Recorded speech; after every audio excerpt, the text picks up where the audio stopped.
పరిపాలన ఎలా అనిపిస్తుంది అమ్మ? కూటమి ప్రభుత్వం పరిపాలన ఎలా అనిపిస్తుంది? అంటే పథకాల విషయంలో కానీ ఏం పథకాలు ఇస్తున్నాడు ఆయన? ఏం పథకాలు ఇవ్వట్లేదు, ఏమి లేదు. ఆయన ఎక్కిన కాంచి అందరూ ఇదే వ్యాపారాలుగా చాలా దెబ్బతింటున్నాయి.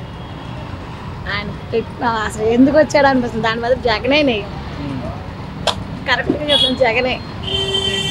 ఏదైనా అమ్మఒడి అయినా ఏదైనా ఆయన బాగా ఇస్తాడు జగన్. వీళ్ళంతా జనాలంతా ఏం చేశారు? చంద్రబాబు నాయుడుకి వేశారు ఓటు. అంటే చంద్రబాబు నాయుడు గారు ఎక్కువ పెట్టిన పథకాల వల్ల ఓట్లు వేశారంటారా? అంతే కదా. మరి ఇప్పుడు పథకాలు అమలు చేయాలంటే మరి ఖజానా చూస్తే ఖాళీగా ఉంది. రాష్ట్రం బీహార్ కంటే దిగజారిపోయింది. అందుకోసం అమలు చేయలేకపోతున్నాము. రాష్ట్ర ప్రజలు అర్థం చేసుకోవాలంటున్నారు కదా. వాళ్ళకి వీళ్ళకి ఏం రక్షణ, వాళ్ళకి వీళ్ళకి ఏమేమి ఉంటాయో కానీ ఎవరు వాళ్ళు అంతే, ఎవరు వాళ్ళు అంతే.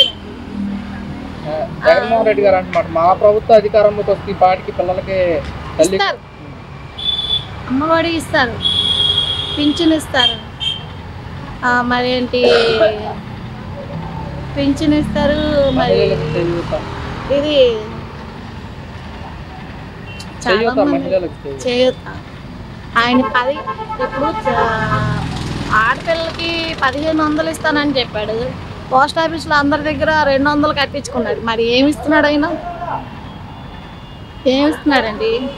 ఖజానా ఖాళీగా ఉంది. ఏం ఖజానా ఖాళీగా ఉంది? అంత దొంగ ప్రజల దగ్గర డబ్బులు దొబ్బుతానికి చేస్తున్నారు.